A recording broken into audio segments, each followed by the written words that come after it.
ई learning ગુજરાતમાં ચેનલની અંદર આપનું સ્વાગત છે.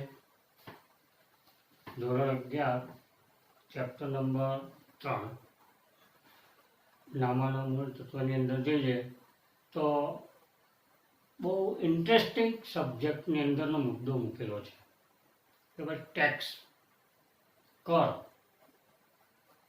બરાબર, જેને વારંવાર આપણા મગજમાં અત્યારે બેસી ગયેલું કે જીએસટી જીએસટી જીએસટી જીએસટી શું છે, જીએસટીનો ઉપયોગ કઈ રીતે કરવામાં આવે છે. તો આપણે શરૂઆતની અંદર જો જોઈએ તો ગવર્મેન્ટ ટેક્સ એ નાખતા હતા. એમાં જકાત બંગલીસ, આપણું સરથાણા જકાત નાકા છે, બરાબર. તો તમારે કોઈ પણ શહેરની બહારથી કોઈ પણ વસ્તુ મંગાવવામાં આવતી તો એના પર તમારે ટેક્સ મૂકવો પડે, ભરવો પડે, બરાબર. જેને આપણે કહીએ કે ભાઈ જકાત ભરવાની છે, ટેક્સ ભરવાનો છે, એ બધું. પરંતુ અહીંયા પ્રોબ્લેમ કેવો થાય, દરેક શહેર, દરેક ગામડું, દરેક રાજ્યમાં જુદા જુદા ટેક્સ લાગતા હતા, બરાબર. તો ગવર્મેન્ટે એવું નક્કી કર્યું કે એક દેશ એક કર, બધાનો સમાન કર તરીકે લઈ લઈએ, બરાબર. તો અન્ય બધા ટેક્સો રદ કરી અને એક ટેક્સ નાખવાની શરૂઆત કરવાની, અમલીકરણ કરવાનું શરૂ કર્યું, જેને આપણે જીએસટી તરીકે ઓળખી શકીએ. એટલે ચેપ્ટર નંબર 3 ની અંદર જોઈએ તો કે વસ્તુઓ અને સેવાઓ કર પરિચય, introduction to goods and service tax. વસેક કહેવાય જેને, શું કહેવાય? વસેક, વસ્તુ અને સેવાનો કર, વસેક, વ સે ક, બરાબર. વસ્તુઓ અને સેવાઓ કર, એટલે ઇંગ્લિશની અંદર જો જોવું હોય ગુડ્સ એન્ડ સર્વિસ ટેક્સ. તમને કહે કે what is the meaning of GST, તો તમે લખી શકો છો કે ભાઈ ગુડ્સ એન્ડ સર્વિસ ટેક્સ. શરૂઆતની અંદર જે ટેક્સ આવતા હતા, બરાબર, પછી એ કેન્દ્ર સરકારનું હોય, રાજ્ય સરકારનું હોય કે કેન્દ્ર શાસિત સરકારનું હોય, બરાબર.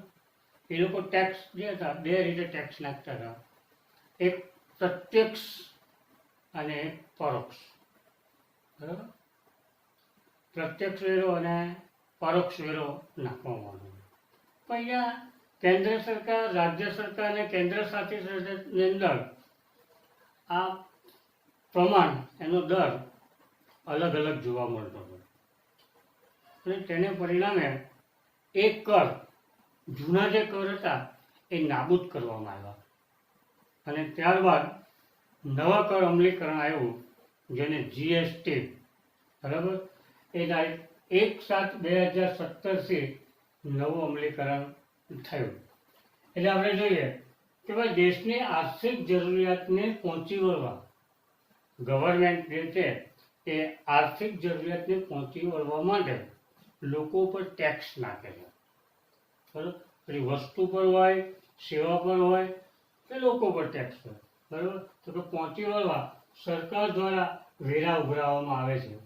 આ વેરાઓને મુખ્યત્વે બે વિભાગમાં વહેંચવામાં આવે છે, એક પ્રત્યક્ષ વેરો અને બીજું પરોક્ષ વેરો, બરાબર. પરંતુ અહીંયા એવું છે કે ભાઈ દરેક રાજ્ય, દરેક કેન્દ્ર શાસિત પ્રદેશો એ પોતે પોતાની રીતે કર ટેક્સ વસૂલ કરતા હતા. તો તેના પરિણામે કેન્દ્ર સરકાર, રાજ્ય સરકાર અને કેન્દ્ર શાસિત પ્રદેશોના વિવિધ પરોક્ષ વેરાઓને સ્થાને એક દેશ એક કરના સૂત્ર, બરાબર, દેશ એક અને ટેક્સ પણ એક જ ટેક્સ ના સૂત્ર સાથે વસ્તુ અને સેવાઓ કર, બરાબર. જેને વસેક, ગુજરાતીમાં તમે વસેક પણ બોલી શકો છો. વ એટલે વસ્તુ, સે એટલે સેવા અને ક એટલે કર, વસેક, જેને કહેવાય ઇંગ્લિશની અંદર તમારે બોલવું હોય તો GST, good and service tax. બરાબર. અને એ જે કાયદો છે સરકારે 1 જુલાઈ, ધ્યાન રાખજો, હાઇલાઇટ કરવા જેવો મુદ્દો છે કે ભાઈ વસેક અથવા જીએસટી નું અમલીકરણ ક્યારે કરવામાં આવ્યું, તો તમે લખી શકો કે 1 જુલાઈ 2017 થી દાખલ કરવામાં આવેલું. પહેલા જોઈએ તો પહેલા જે સિસ્ટમ હતી તો પરોક્ષ વેરા હોય કે પ્રત્યક્ષ વેરા હોય, તો કેન્દ્ર સરકારના કયા વેરા હતા, રાજ્ય કે કેન્દ્ર શાસિત પ્રદેશના કયા વેરા હતા, તો કે જોઈએ કે ભાઈ કેન્દ્ર સરકારે કયા કયા પરોક્ષ વેરા નાખી શકે, તો કે કેન્દ્રીય વેચાણ વેરો, બરાબર. ત્યાર પછી કેન્દ્રીય આબકારી જકાત, વધારાની કસ્ટમ ડ્યુટી અને સેવા કર. આ કોણ ટેક્સ નાખતું હતું? કેન્દ્ર, સેન્ટ્રલ ગવર્મેન્ટ જે હતી એ સેન્ટ્રલ ગવર્મેન્ટ આ પ્રકારના ટેક્સો નાખતી. જ્યારે રાજ્ય સરકાર કે કેન્દ્ર શાસિત પ્રદેશો છે એ કયા કયા હતા, તો મૂલ્ય વૃદ્ધિ ટેક્સ, બરાબર, સેલ ટેક્સ કહેવામાં આવે, બરાબર, ખરીદી વેરો છે, વેચાણ વેરો છે, મનોરંજન વેરો છે. એક તો કેન્દ્ર સરકાર ટેક્સ નાખે, પછી આ રાજ્ય સરકાર કે કેન્દ્ર સરકાર, કેન્દ્ર શાસિત પ્રદેશ એ ટેક્સ નાખે. આ કયા કયા? જૂનો કર, જૂની જે સિસ્ટમ હતી તે, બરાબર. એટલે જૂના કર શું થયા? રદ થયા. અને આ બંનેનું બધું થઈને વસેક આવી ગયું, બરાબર. વસેક એટલે જીએસટી, અને એનું અમલીકરણ 1/7/2017 થી અમલ થયો નવો કર. તમને ખ્યાલ હોય તો શરૂઆતની અંદર સ્ટાર્ટિંગમાં જકાત, બરાબર. એ જકાતમાં તમે ધ્યાન રાખો તો કે આખા ઇન્ડિયાની અંદર સૌથી વધારે જકાતની આવક હતી તો સુરત મ્યુનિસિપાલિટીની હતી. ત્યાર પછી એમાં ફેરફાર થયો, એટલે કે નવો જે કાયદો આવ્યો એને વેટ તરીકે વેલ્યુ એડેડ ટેક્સ કર્યો. એમાં પણ ચોરીનું પ્રમાણ વધવા માંડ્યું, તો તેને પરિણામે ગવર્મેન્ટે આ વેટ પછી એ લાવ્યા જીએસટી. પહેલા જૂની સિસ્ટમ પ્રમાણે જકાત હતી, બરાબર. જકાતમાં જકાત ચોરી વધારે થવા મળી, તો તેને પરિણામે વેટ લાવ્યા, વેલ્યુ એડેડ ટેક્સ. એમાં પણ આ ચોરીનું પ્રમાણ વધવા લાગ્યું, તો ત્યાર પછી એક દેશ એક કર તરીકે એક સૂત્ર અપનાવવામાં આવ્યું, અને એમાં એ જીએસટી તરીકે લાવ્યા, બરાબર. જીએસટીનો મતલબ ખ્યાલ આવી ગયો કે ભાઈ એક દેશ અને એક કર, બરાબર. તમે ગમે તેટલી વખત વસ્તુનું વેચાણ કરી શકો છો, એના પર એક જ વખત તમારે ટેક્સ ભરવાનો આવે છે, જેને આપણે શું કહેવામાં આવે છે? GST, goods and service tax. તો આવા ગવર્મેન્ટે ટોટલ 5 કાયદા બનાવેલા છે જીએસટીના, બરાબર. વસેકના કેટલા? 5 કાયદાઓ છે. બહુ 5 કાયદા બહુ સિમ્પલ છે, ધ્યાન રાખવા જેવા છે કે 5 કાયદા કઈ રીતે અમલમાં આવે છે, બરાબર. તેમાંથી પહેલું, કેન્દ્રીય વસ્તુ અને સેવાઓ પર કર. સેન્ટ્રલ ગવર્મેન્ટ જે ટેક્સ નાખે છે, બરાબર, કે ભાઈ કેન્દ્રીય વસ્તુઓ અને સેવાઓનો કર કાયદો, કે સેન્ટ્રલ ગવર્મેન્ટના જે કેન્દ્રીય પૂરતી વ્યવહારો પર જે કર નાખવામાં આવે તેને કેન્દ્રીય વસ્તુઓ અને સેવાઓનો કરનો કાયદો કહેવામાં આવે છે, જેને ધ CGST એક્ટ કહેવામાં આવે. ચાલો, આ તો તમને ખબર છે. જીએસટી એટલે ગુડ્સ એન્ડ સર્વિસ ટેક્સ. આગળ સી છે, સી ફોર સેન્ટ્રલ, કેન્દ્રીય, બરાબર. The central goods and service tax act, આખું એનું ફૂલ ફોર્મ છે, બરાબર. કેન્દ્રીય વસ્તુ અને કરનો સેવાનો કર કાયદો, એટલે તમારે શું યાદ રાખવાનું? The CGST act.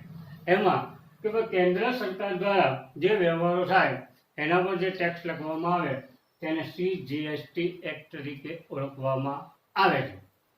ત્યાર પછી રાજ્ય વસ્તુ અને સેવા કર, કે ભાઈ રાજ્યની અંદર તમે વસ્તુઓની લેવડ દેવડ કરો, બરાબર. રાજ્યના પૂરતી વ્યવહાર પર જે કર નાખવામાં આવે છે તેને એ રાજ્ય વસ્તુ અને સેવાનો કરનો કાયદો કહેવામાં આવે છે.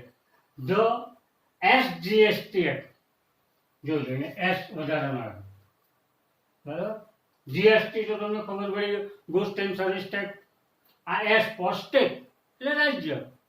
The state goods and service tax act એટલે કે રાજ્ય વસ્તુઓ અને કરનો કાયદો.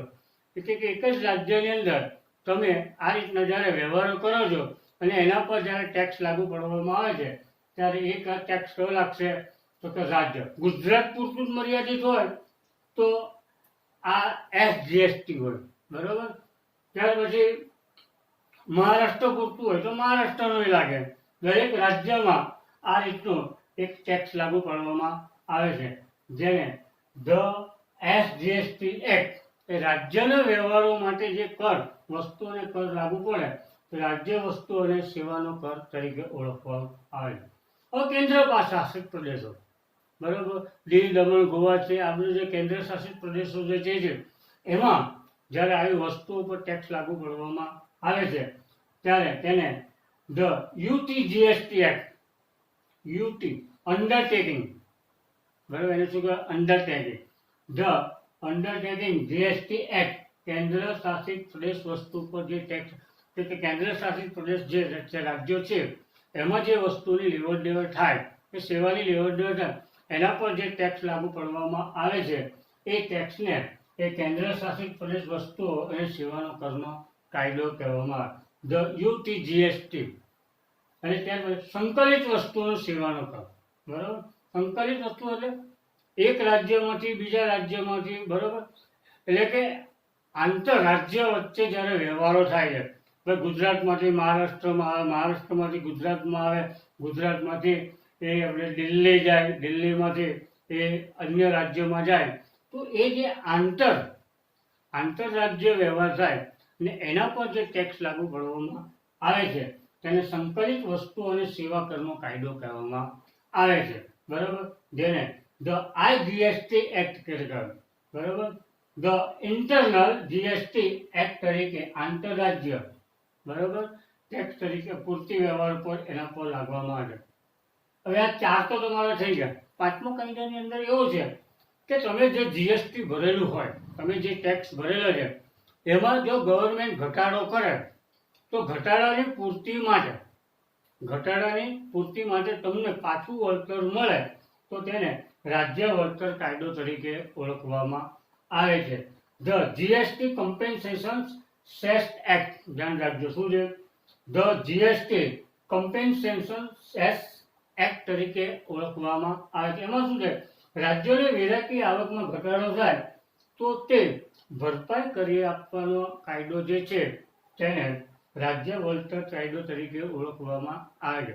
આ પાંચે પાંચ એ ધ્યાન રાખવા જેવા મુદ્દા છે, કારણ કે હવે આગળના ચેપ્ટર્સની અંદર અને દાખલા પણ આવશે. એટલે કયા કયા છે પાંચ છે આ કાયદા કે તમારે ખાસ ગોખી નાખવાના છે. આ ચેપ્ટર્સની અંદર પાંચે પાંચ કાયદાનું મહત્વ બહુ મહત્વ છે. પહેલું છે કેન્દ્રીય વસ્તુ અને સેવાઓનો કર, તેને શું કહેવાય, ધ CGST એક્ટ. આ કોણ ટેક્સ નાખે, સેન્ટ્રલ ગવર્મેન્ટ, કેન્દ્ર સરકાર દ્વારા ટેક્સ નાખવામાં આવે છે. પછી રાજ્ય વસ્તુ અને સેવાઓનો કર, જેને શું કહેવાય, ધ સ્ટેટ GST એક્ટ કોણ નાખે છે, રાજ્ય સરકાર આ કર અને ટેક્સ નાખે છે. ત્યાર પછી કેન્દ્ર શાસિત પ્રદેશ વસ્તુઓ અને સેવાઓનો કર એ કોણ નાખે છે, બરાબર, કેન્દ્ર સરકાર, જેને શું કહેવાય, ધ UGST એક્ટ તરીકે ઓળખવામાં આવે છે. ત્યાર પછી સંકલિત વસ્તુ અને સેવાનો કર, આંતરરાજ્ય, જુદા જુદા રાજ્યો વચ્ચે જ્યારે વ્યવહાર થાય ને એના પર જ્યારે ટેક્સ નાખવામાં આવે ત્યારે એને સંકલિત વસ્તુ અને સેવાનો કરનો કાયદો કહેવામાં આવે છે, તો આ GST એક્ટ તરીકે ઓળખવામાં આવે છે. અને પાંચમો છે રાજ્ય વળતરનો કાયદો છે. એ રાજ્ય વળતરના કાયદાની અંદર તમારે જોવાનું ધ GST કમ્પેન્સેશન એક્ટ તરીકે ઓળખવામાં આવે છે. Thank you. અમારી ચેનલને સબસ્ક્રાઈબ કરજો.